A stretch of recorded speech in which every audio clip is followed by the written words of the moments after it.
신약성경 119면 누가복음 13장 31절에서 35절 말씀 봉독해 드립니다. 곧 그때 어떤 바리새인들이 나와서 이르되 나가서 여기를 떠나소서 헤롯이 당신을 죽이고자 하나이다. 이르시되 너희는 가서 저 여우에게 이르되 오늘과 내일은 내가 귀신을 쫓아내며 병을 고치다가 제3일에는 완전하여지리라 하라. 그러나 오늘과 내일과 모레는 내가 갈 길을 가야 하리니 선지자가 예루살렘 밖에서는 죽는 법이 없느니라. 예루살렘아 예루살렘아 선지자들을 죽이고 내게 파송된 자들을 돌로 치는 자여, 암탉이 제 새끼를 날개 아래 몸같이 내가 너희의 자녀를 모으려 한 일이 몇 번이냐. 그러나 너희가 원하지 아니하였도다. 보라, 너희 집이 황폐하여 버린 바 되리라. 내가 너희에게 이르노니 너희가 주의 이름으로 오시는 이를 찬송하리로다 할 때까지는 나를 보지 못하리라 하시니라. 오늘 읽은 본문을 보면 예수님이 이렇게까지 말씀하신 적이 있나 싶을 정도로 슬픔이 묻어나 보입니다. 34절을 보시면 예수님께서 이렇게 얘기하시죠. 예루살렘아 예루살렘아 선지자들을 죽이고 내게 파송된 자들을 돌로 치는 자여, 암탉이 제 새끼를 날개 아래 모음같이 내가 너희의 자녀를 모으려 한 일이 몇 번이냐. 그러나 너희가 원하지 아니하였도다. 13장 전체를 보면 예수님께서 예루살렘이라고 대표되는 대상에게 여러 가지 말씀을 주시고 있는 것을 보게 됩니다. 여기 나와 있듯 예수님께서 예루살렘을 참으로 사랑하셨던 것 같죠. 이건 예수님 개인만의 얘기가 아니라 하나님의 마음을 표현하고 있는 것일 것입니다. 그토록 사랑하여서 이제 예루살렘을 향하여 가시고 있고, 또 예루살렘이라고 지칭되는 아마 유대 사람들, 이스라엘 민족에 대한 이야기일 텐데, 그런데 그들이 하나님께 보인 행동은 이런 것이었죠. 선지자들을 죽이고 파송된 자들을 돌로 쳤다라고 되어 있습니다. 자, 선지자들 또 파송된 자들은 하나님께서 이들을 귀하게 여기셔서 보냈던 사람들이죠. 그러니 하나님의 사랑이 거부되었다고 얘기하고 있는 것입니다. 그저 거부가 아니고 무언가 다가오는 자를 없애버릴 정도로 강하게 거부하였다고 얘기하죠. 그래서 35절에 보면 보라, 너희 집이 황폐하여 버린 바 되리라 이렇게 얘기하고 있습니다. 자, 이제 내 사랑을 안 받아줬으니 너희 다 없애버리겠다라는 표현으로 읽히지 않습니다. 그렇게 될 때 선지자들을 죽이고 파송된 자들을 돌로 치면 이제 그런 결과가 나온다고 얘기하고 있는 것이죠. 자, 여기서 지금 예수님께서 하려고 하시는 말씀을 보면서 우리가 그 예수님의 심정을 먼저 좀 생각해 보면 좋겠습니다. 어떤 마음으로 이 이야기를 하시는가? 내용을 살펴보면 알 수 있겠지만 대략 이 정도로 마음의 준비를 한번 하고 같이 본문을 따라가 보면 어떨까 싶습니다. 자, 여러분 인생에 슬픈 경험이 있으시죠? 청년 예배에 어울리는 슬픈 경험 많이 있겠지만 실연한 경험을 한번 떠올려 보실까요? 한숨 소리가 나오기도 하고 그러는데, 자, 실연한 심정일 때 어떤 마음일까 한번 마음에 두시고 예수님의 마음을 따라가 보시면 좋겠습니다. 지금 34절 이제 암탉이 제 새끼를이라고 해서 부모와 자식 간의 관계에 대한 비유로 볼 수도 있는데, 성경에는 하나님과 이스라엘 백성 사이의 관계를 여러 가지 방식의 관계를 통하여 비유하는데, 부모와 자녀 사이의 관계도 있고, 또 그에 못지않게 대표적으로 나온 것이 연인 사이의 관계로 하나님이 이스라엘을 어떻게 바라보시는가를 이야기하는 경우가 많이 있죠. 우리는 청년 예배니까 연인의 심정으로 예수님의 말을 따라가 보면 좋을 것 같습니다. 자, 대체 이들이 어떻게 했길래 34절 같은 탄식이 나오는 것일까 알아봐야 할 텐데, 그 대표적인 사례가 그 앞에 나오죠. 그것이 13장 10절부터의 이야기입니다. 제가 한번 읽어보겠습니다. 예수께서 안식일에 한 회당에서 가르치실 때에 18해 동안이나 귀신 들려 앓으며 꼬부라져 조금도 펴지 못하는 한 여자가 있더라. 예수께서 보시고 불러 이르시되 여자여 내가 내 병에서 놓였다 하시고 안수하시니 여자가 곧 펴고 하나님께 영광을 돌리는지라. 자, 예수님께서 안식일에 행하셨던 한 이적을 얘기하고 있습니다. 여기 이와 같은 이적은 지금 우리가 읽고 있는 단락에는 잘 나오지 않는데 굳이 지금 이 일을 기록하고 있는 것이죠. 자, 18해 동안이나 귀신 들려 앓았던 여인이 있다고 합니다. 자, 여기 20살이신 분은 38까지 귀신 들려 앓으셨다고 생각하면 그 기간을 생각해 보실 수 있습니다. 자, 그렇게 오랫동안 앓았던 여인이 있습니다. 그리고 그 앓는 것은 눈에 보이기에도 확연했는데 허리가 고부라져서 조금도 펴지 못한 채로 18년 동안이나 시간을 보내고 있는 여인이 있었죠. 자, 예수님께서 보시고 이렇게 말씀하셨습니다. 내가 내 병에서 놓였다. 자, 이 이야기는 이 여인에게 18해 동안이나 아프면 낫고 싶은 생각 같은 거는 아마 없어졌을 것 같습니다. 이 정도 아프면 이제 죽으면 좋겠다는 생각이 들었겠죠. 그런데 그런 여인에게 예수님께서 이제 치유를 허락하셨던 것이죠. 근데 그랬더니 나오는 반응이 14절부터 나와 있습니다. 회당장이 예수에게 안식일에 병 고치신 것을 분내어 무리에게 이르되 일할 날이 엿새가 있으니 그동안에 와서 고침을 받을 것이요 안식일에는 하지 말 것이라 하거늘. 이 일에 대한 반응, 옆에서 이 일을 목격하는 사람들의 반응으로 회당장이 이야기를 하고 있죠. 자, 분이 났다고 얘기하고 있습니다. 지금 안식일에 왜 병을 고치느냐라고 얘기하고 있죠. 아마 회당장이 이 여인을 미리 봤으면 눈에 안 보이게 치워버렸을 것 같은 기세로 말하고 있습니다. 병을 낫고 싶으면 일할 날에 와서 찾아라. 그리고 병을 고치고 싶으면 엿새에 고치면 될 것이지 왜 안식일까지 와서 이렇게 하느냐라고 얘기하고 있죠. 15절에 이 말씀을 듣고 예수님께서 이렇게 얘기하십니다. 주께서 대답하여 이르시되 외식하는 자들아 너희가 각각 안식일에 자기의 소나 나귀를 외양간에서 풀어내어 이끌고 가서 물을 먹이지 아니하느냐. 그러면 18해 동안 사탄에게 매인받은 이 아브라함의 딸을 안식일에 이 매임에서 푸는 것이 합당하지 아니하냐. 자, 외식하는 자라고 얘기하고 있습니다. 자, 외식한다는 것은 겉과 속이 다르다는 이야기인데 경우에 따라 너희가 내가 일관된 원칙을 갖고 있지 않은 것 아니냐라고 말씀하시는 것이죠.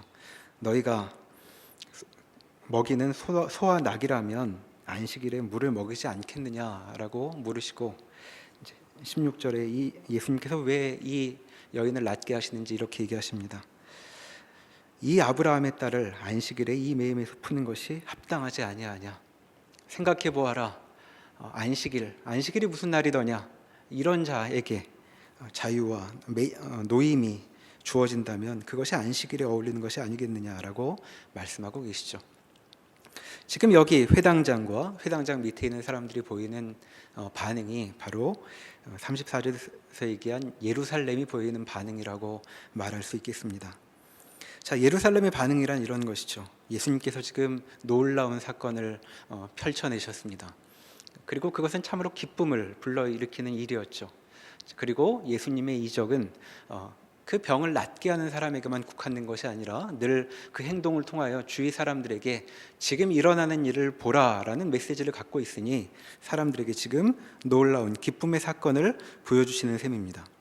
그런데 이 일이 낭비되고 있는 것이죠. 이것이 어떤 기쁨도 불러일으키지 않은 채 오히려 불법한 일로 여겨져서 사그라지고 있습니다. 그러니까 사람들은 지금 이 일을 옆에서 경험하고 있으면서도 어떤 일이 벌어지고 있는지 전혀 귀 기울이려고 하지 않는 모습인 것이죠. 이것이 예루살렘의 모양입니다. 근데 지금 예루살렘은 사실 이런 식으로 반응할 때가 아니죠. 왜냐하면 이들이 지금 어떤 처지에 있는지 6절에 예수님께서는 이렇게 비유로 말씀하신 바 있기 때문입니다. 6절을 보시죠. 비유로 말씀하시되 한 사람이 포도원에 무화과 나무를 심은 것이 있더니 와서 그 열매를 구하였으나 얻지 못한지라.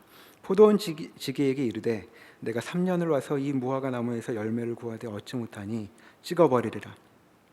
어찌 땅만 버리게 하겠느냐. 대답하여 이르되 주인이여 금년에도 그대로 두소서. 내가 두릅하고 거름을 줄이니 이후에 만일 열매가 열면 좋거니와 그렇지 않으면 찍어버리소서 하였다 하시니라. 지금 예루살렘의 상황은 이런 것입니다. 포도원에 무화과 나무를 심고 여러 가지로 그 나무의 열매를 맺게 하려고 애써 왔는데 3년이 지나도록 아무 열매도 맺지 못하고 있습니다. 드디어는 참다 못해서 포도원 주인이 이제 찍어버려야 되겠다, 땅이 아까운 일이다라고 얘기를 하죠. 그랬더니 포도원 주인이 지기가 이렇게 얘기합니다. 금년에도 그대로 두소서.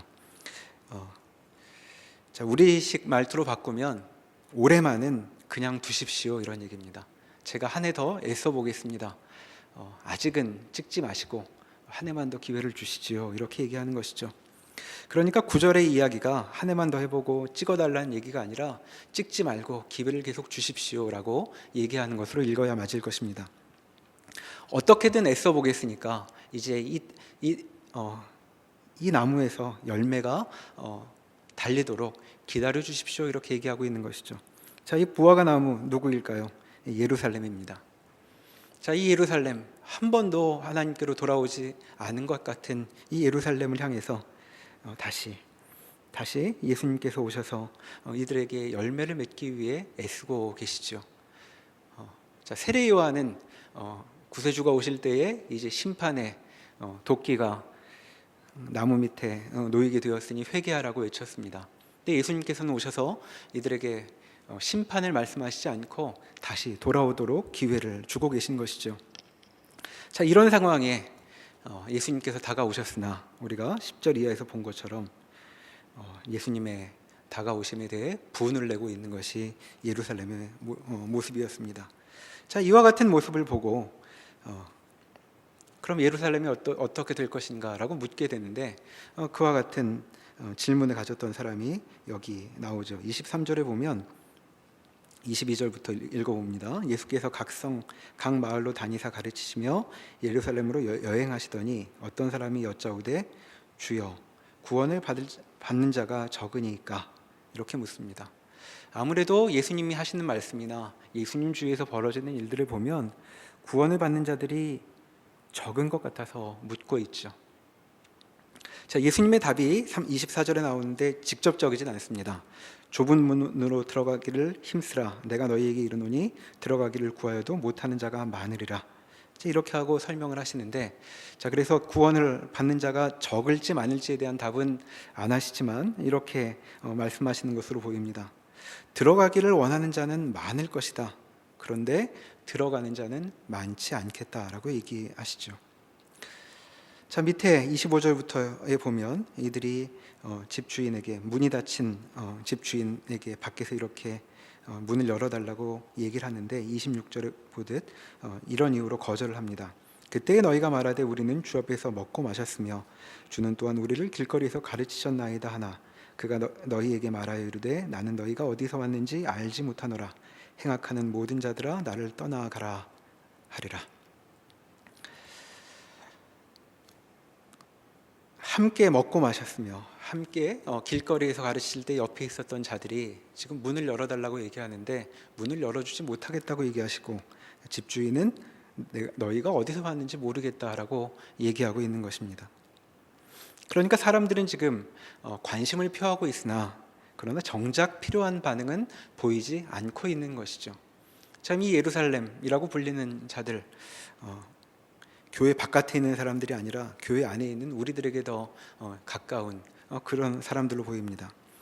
28절에 보면 이렇게 얘기합니다. 너희가 아브라함과 이삭과 야곱과 모든 선지자는 하나님 나라에 있고 오직 너희는 밖에 쫓겨난 것을 볼 때에 거기서 슬피 울며 이를 갈리라.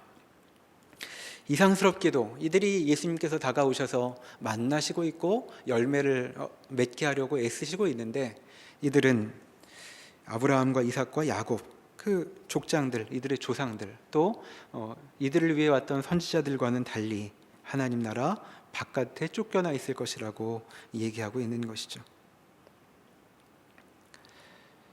그리고 오히려 29절에서 보듯 동서남북에서 붙어와 있는 사람들이 하나님 나라의 잔치에 참여하게 될 것이다 라고 얘기하고 있습니다. 자, 예루살렘을 향하여 이제까지 너희가 거절하였으니 너희에게 너희 중에 들어갈 자가 많지 않을 것이다, 구원받을 자가 많지 않을 것이다 라고 얘기하고 계시죠. 자, 그러면 이들은 버림받은 것인가 하고 묻게 됩니다.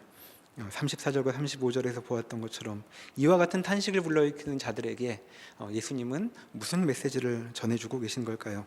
자, 31절에 보면 얼마나 그 하나님으로부터 온 분, 예수 그리스도, 자, 선지자들 끝에 오신 이분을 이 예루살렘이라고 불리는 대상이 싫어했는지 이렇게 이야기가 이어집니다. 31절에 곧 그때 어떤 바리새인들이 나와서 이르되 나가서 여기를 떠나소서 헤롯이 당신을 죽이고자 하나이다. 이르시되 너희는 가서 저 여우에게 이르되 오늘과 내일은 내가 귀신을 쫓아내며 병을 고치다가 제3일에는 완전하여지리라 하라. 그러나 오늘과 내일과 모레는 내가 갈 길을 가야 하리니 선지자가 예루살렘 밖에서는 죽는 법이 없느니라. 자, 어떤 바리새인이 예수님께 와서 중요한 정보를 전해주고 있습니다. 자, 어떤 뜻으로 이 얘기를 전해주고 있는지는 모르겠지만 내용은 이런 것이죠. 여기를 떠나소서. 자, 빨리 나가 피신하십시오. 왜냐하면 헤롯이 당신을 죽이려고 하기 때문입니다. 이 헤롯이 누구냐 하면 앞에서 세례 요한의 목을 뱉던 그 헤롯입니다. 자, 뭔가 소요를 일으키고 소동을 일으킨 것을 이제 제거했던 왕이죠. 헤롯이 당신을 죽이려고 한다고 얘기하고 있습니다. 그러니 빨리 떠나십시오. 자, 예수님은 이렇게 얘기하십니다. 그 중요한 정보를 듣고도 32절에 보면 제3일에는 완전하여지리라 라는 말씀을 하십니다. 내가 오늘 내일 내 일을 하고 있을 것이고 3일에는 완전하여질 것이다. 내 일을 마치고야 말 것이다 라고 얘기하시는 것입니다. 그래서 그런 위협이 있을지라도 33절에서 보듯 오늘과 내일과 모레는 내가 여전히 내 갈 길을 갈 것이다. 선지자는 예루살렘 밖에서 죽는 법이 없다라고 얘기하고 있습니다.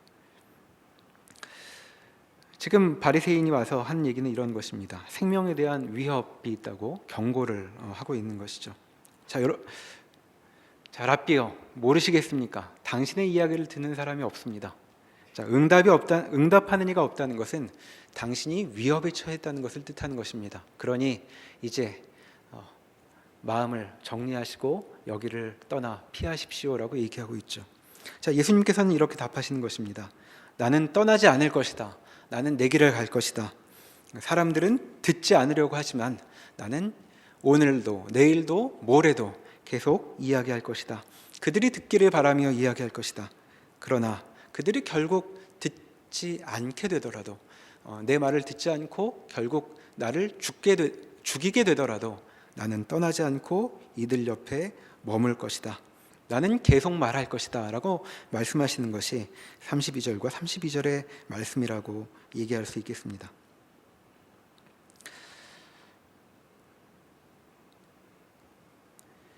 예수님께서는 예루살렘이 내내 거절하고 거부하고 배척했으나 이들의 배척으로 이 일을 접지는 않으실 거라고 말씀하고 계시는 것이죠.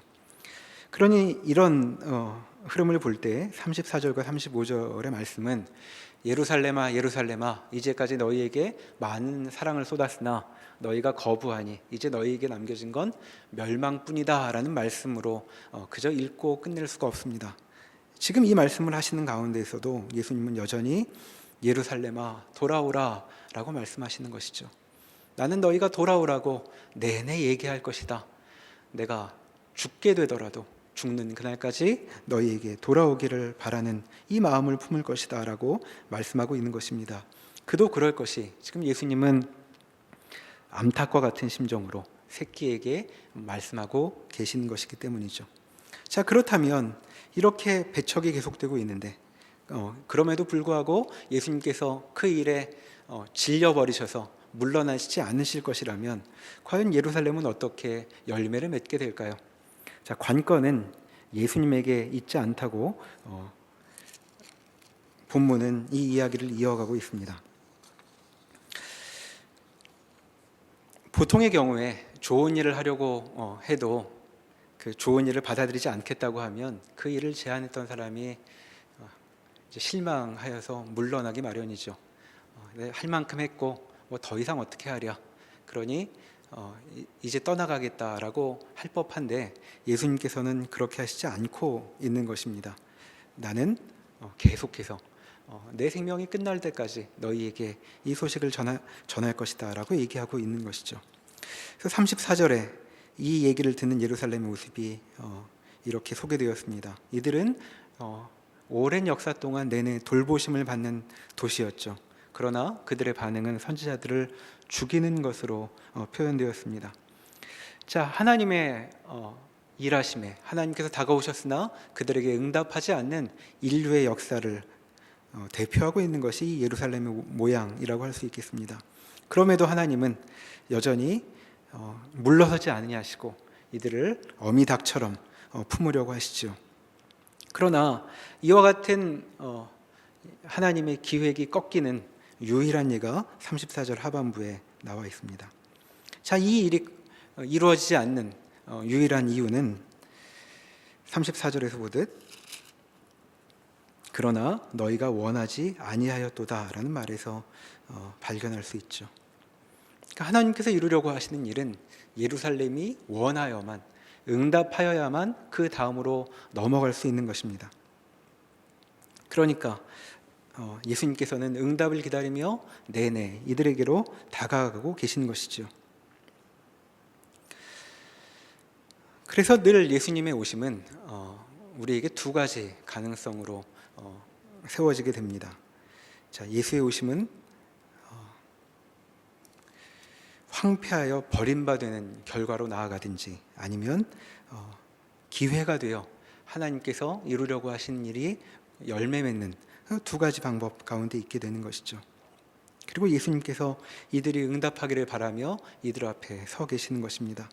그리고 예수님께서는 그와 같은 이 초대의 중대성을 13장 1절에서 이렇게 얘기하신 바가 있죠. 13장 1절에 가보시면 예수님께 사람들이 했던 얘기를 전해주고 있습니다. 그때 마침 두어 사람이 와서 빌라도가 어떤 갈릴리 사람의 피를 그들의 재물에 섞은 일로 예수께 아뢰니 대답하여 이르시되 너희는 이 갈릴리 사람들이 이같이 해받음으로 다른 모든 갈릴리 사람보다 죄가 더 있는 줄 아느냐. 너희에게 이르노니 아니라. 너희도 만일 회개하지 아니하면 다 이와 같이 망하리라. 또 실로암에서 망대가 무너져 치어 죽은 18사람이 예루살렘에 거한 다른 모든 사람보다 죄가 더 있는 줄 아느냐. 너희에게 이르노니 아니라. 너희도 만일 회개하지 아니하면 다 이와 같이 망하리라 라고 말씀하시죠. 자, 여기에만 기록되어 있는 사건인데 어떤 사고로 갑작스럽게 죽은 사람들이 있었던 모양입니다. 자, 이들이 무슨 죄를 지었길래 이렇게 갑자기 죽었을까라고 사람들이 예수님께 이야기를 건 모양이죠. 그랬더니 예수님의 답이 이 사람들이 죄를 더 많이 지어서 이렇게 해를 받는 줄로 아느냐? 그렇지 않다. 너희도 마찬가지이다 라고 얘기하고 있습니다. 회개하지 아니하면 너희도 그렇게 망할 운명 앞에 놓이게 되어 있다라고 말씀하시죠. 그렇게 해서 시작된 것이 13장의 내용이었습니다. 자, 그러니 지금 이 말씀을 하시는 건 너희 그렇게 살다가는 망한다는 얘기를 하려고 하시는 것일까요? 그래 보이지 않습니다. 지금 예수님은 망하라고 이 얘기를 하시는 거 아닙니다. 이제 망했으니 할 수 없구나라고 말씀하시는 것도 아니죠. 지금 망하면 안 된다고 이 얘기를 하고 계십니다. 너희는 이렇게 망할 수 없다. 이렇게 죽을 수는 없는 것이다. 너희는 열매를 맺어야 한다.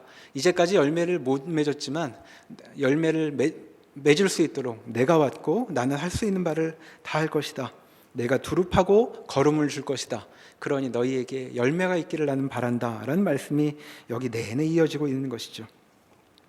그래서 좁은 길로 좁은 문으로 들어가라고 말씀하셨고 또 이제 내 말을 들으라고 얘기하시고 너희가 원하여야 한다라고 말씀하고 있는 것입니다. 앞에서 우리는 누가복음에서 이 단락이 예수님 앞에 응답해야 하는 일의 중요성을 가르친다고 이야기했던 바가 있습니다. 예수님이 오시면 응답해야 할 일이 주어지는 것이죠. 자, 하나님께서 우리에게 다가오실 때는 우리를 굉장히 존귀하게 여기십니다. 하나님은 우리하고 장난하려고 하시지 않고 우리를 기계처럼 로봇처럼 대하시지도 않습니다. 그래서 하나님은 우리에게 강제하시지 않죠. 그리고 몰아가시지도 않습니다. 대신 기다리고 서셔서 하나님의 말씀 앞에 응답하기를 원하시죠. 자, 예루살렘에게 원하셨던 바는 이들이 하나님의 말씀을 듣고 그 말에 귀 기울여 그 말씀 앞에 자신의 삶을 돌아보는 것이었습니다. 이 일이 중요했던 이유는 예수님의 말씀 앞에 우리가 판단을 유보한 채 미룰 수 있는 길은 없기 때문입니다. 갈림길 앞에 서는 것이죠. 자, 복음은 우리 앞에 멸망과 구원 두 가지의 길을 열어놓고 있습니다. 멸망도 구원도 아닌 다른 길, 중립지대란 있지 않죠. 자, 예수님께서는 지금 계속 부르고 계십니다. 너희는 멸망할 존재들이 아니다. 내게로 다가오라 라고 말씀하고 계시죠.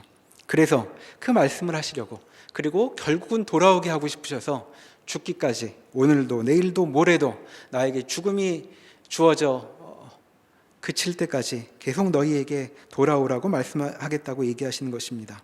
자, 예수님의 메시지에는 경고가 있는데 이 경고는 예수님 자신에게도 아주 치명적이었던 것이죠. 자, 사람들이 예수님의 말씀을 받아들이지 않을 때 예수님이 당면하게 될 미래는 무엇일까요? 그것은 죽음이었습니다. 계속 사람들을 몰고 간다면, 응답을 하라고 몰고 간다면 사람들이 돌아오거나 아니면 예수님 자신을 죽여버리게 되겠죠. 근데 그것을 아시면서도 이 사람들을 계속 부르고 계신 것입니다. 돌아오라고, 예수님께로 오라고 하고 계시는 것이죠. 자, 14장부터 쭉 보면 이제 예수님께서 펼쳐가시는 일의 내용이 무엇인가 우리에게 여러 가지 방식으로 소개되고 있습니다. 우리 여러 감동적인 설명들이 있죠. 우리가 잘 알고 있는 탕자의 비유도 이 다음에 나오고, 그리고 여러 잃어버린 물건을 찾는 이의 열심에 대한 이야기도 뒤에 나와 있습니다. 그리고 하나님 앞에 부르짖고 결국은 받아내는 일에 대한 말씀들도 이어지고 있죠. 그런데 오늘 뒤로 넘어가기 전에 오늘 이 시간에 다시 한번 생각해 보면 좋겠습니다. 자, 예수 앞에 선다는 것은 무엇인가? 이 말씀을 어떤 심정으로 들어야 하는 것인가? 이 시간 다시 한번 돌아보면 좋겠습니다. 우리는 예수님 앞에서 갈림길 앞에 서는 것입니다. 예수님은 우리의 응답을 기다리고 계십니다. 좋은 얘기 듣고 넘어갈 수 있는 종류의 이야기가 아닙니다. 예수님의 부르심은 예루살렘처럼 그 말을 하는 자를 죽여버리거나 아니면 선지자를 따라 삶을 바꾸거나 두 가지 중에 하나의 가능성만 열려있는 길인 것이죠. 자, 예수님께서 이들에게 다가오신 것은 오늘 읽었던 본문에도 나와 있는 것처럼 하나님 나라의 잔치에 참여하라고 부르는 부르심입니다. 너희는 잔치에 참여해야 한다. 그러기 위해선 내 이야기에 귀를 기울여야 한다라고 말씀하고 있는 것이죠. 그것이 14장에서도 잔치에 대한 긴 설명으로 이어지고 있습니다. 자, 잔치에 부르심을 받고 있습니다. 자, 요한복음에 나오는 첫 예수님의 이적을 기억하십니까? 혼인 잔치였습니다. 잔치, 우리를 잔치에 부르시죠. 자, 우리도 잔치에 참여하고 싶습니다. 늘 우리 인생을 돌아보며 인생이 이게 뭔가, 이렇게 살다가 끝날 것인가 묻게 되죠. 날이 더할수록 계속 묻게 됩니다. 그래서 이 일이 조금 지나갈 때를 기다리며 살고 있죠. 자, 학생들은 방학을 기다리고 있고 직장인들은 빨간 날을 기다리고 있습니다. 자, 우리는 잔치 정도는 생각하지도 않고 이런 고된 일이 좀 지나가면 좋겠다는 심정으로 하루하루 살고 있습니다. 그런데 하나님께서 지금 말씀하고 계시죠. 휴일 하루 가지고는 안 된다. 너희에겐 잔치가 준비되어 있다라고 부르고 계십니다. 그리고 예수님이 목숨을 걸고 목 놓아 부르십니다. 그렇게 살지 말자. 자, 사람들이 그 말씀에 귀가 솔깃한 것 같습니다. 그래서 예수님을 따라가는 사람들도 있고 무언가 귀 기울여 듣겠다고 하는 자들도 있으나 그러니까 잔치에 참여하겠다고 잔치 좋다고 오는 사람들은 많이 있지만 예수님의 말씀을 듣고 따르려니 좁은 문이라고 느끼는 사람들이 훨씬 많았다고 얘기하고 있습니다. 그러니까 잔치에는 가겠다고 하는 사람이 많지만 잔치에 이를 수 있는 그 길은 걷지 않겠다고 생각하는 사람들이 많이 있는 것입니다. 그리고 이 일은 예수님이 사역하시는 내내 이들 앞에 주어져 있던 갈림길이죠. 그러나 사람들은 예수님의 말씀을 듣지 않고 결국은 예수를 죽여버리고 말았습니다. 자, 그럼 어떻게 됐을까요? 이제 이 잔치에 대한 초청은 끝나게 될까요? 사도행전에 보면 누가가 이어서 썼다고 알려져 있는데 그 예수님 돌아가신 뒤의 장면이 이렇게 기록되어 있습니다. 사도행전 3장에 한번 가보시죠.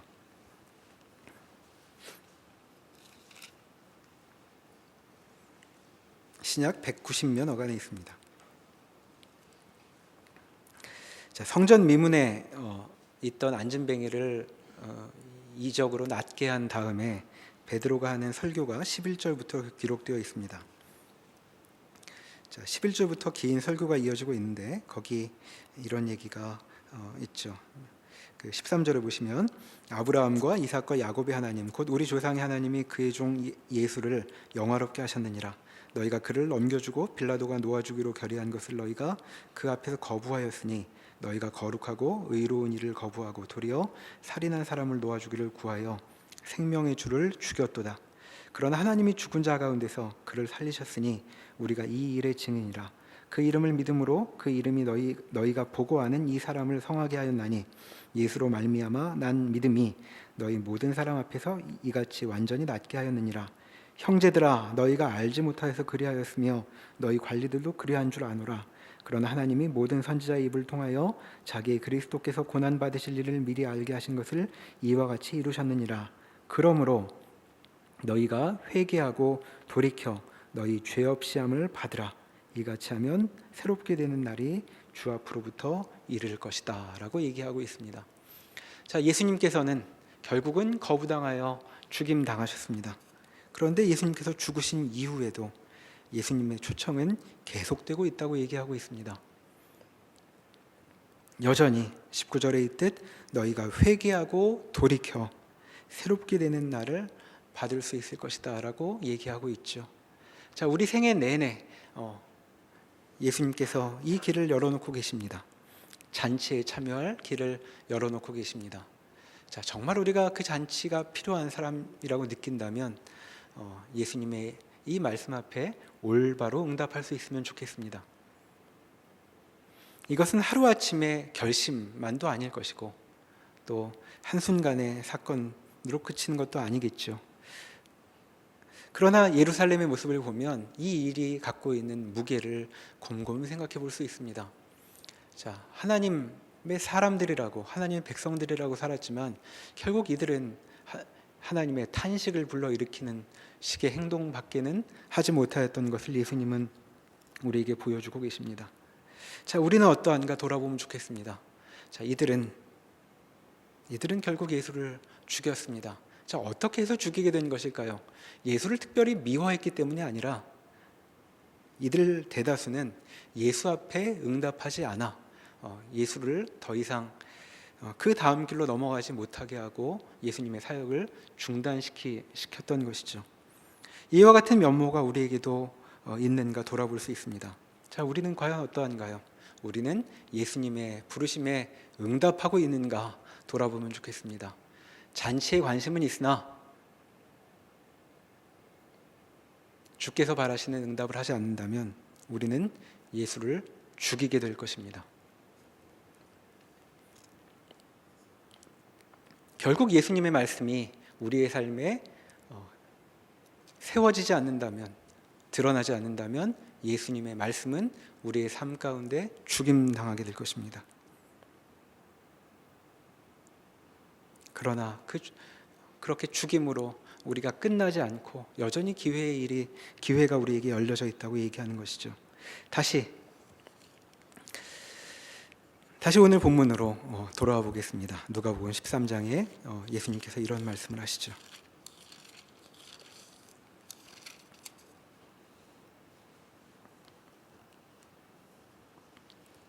18절입니다. 누가복음 13장 18절. 예수께서 이르시되 하나님의 나라가 무엇과 같을까? 내가 무엇으로 비교할까?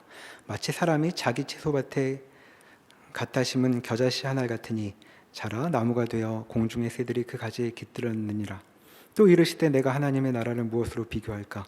마치 여자가 가루 사오말에 갖다 넣어 전부 부풀게 한 누룩과 같으니라 하셨더라.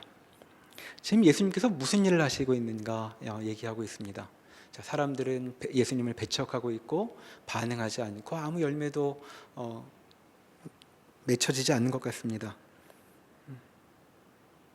우리에게도 그런 일이 반복되고 있죠. 자꾸 예수는 우리에게 오셔서 죽임당하시는 것 같습니다.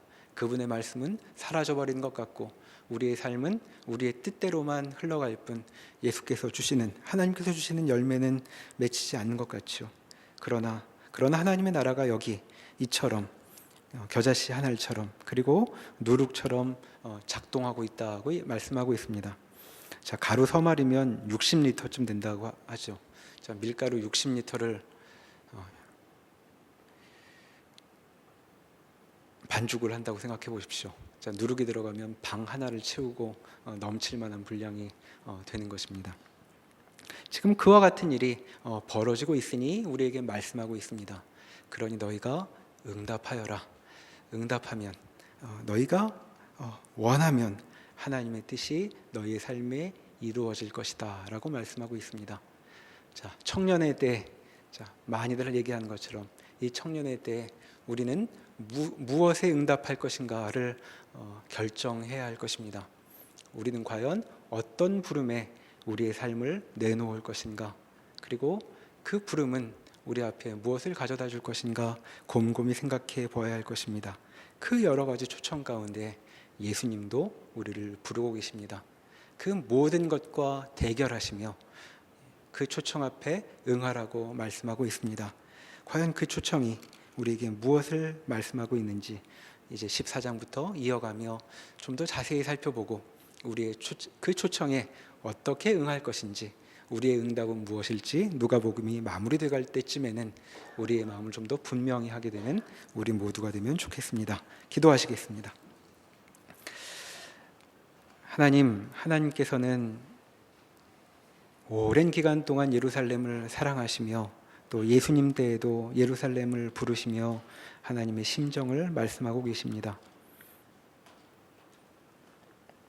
하나님의 말씀을 듣는 것이, 하나님의 초청에 응하는 것이 예루살렘에게는 참으로 중요했던 일인 모양인데 예수님의 이 목소리와는 다르게 예루살렘은 반응하지 않고 있습니다. 이들은 하나님께서 주시는 좋은 것들을 받고 싶어 하지만 그것을 받을 수 있는 길은 택하지 않고 있습니다. 주님, 우리의 모습은 어떠한가 돌아보게 하옵소서. 우리도 이들처럼 관심은 있으나 한 걸음도 내딛고 있는 것은 아닌지 돌아보고, 우리가 만약 그렇다면 내디딜 수 있는 용기를 저에게 허락하여 주십시오. 그리하여 하나님께서 우리의 삶에 이루려고 하시는 열매, 우리도 맛보는 기쁨을 저희에게도 허락하여 주시기를 구합니다. 예수님의 이름으로 기도합니다. 아멘.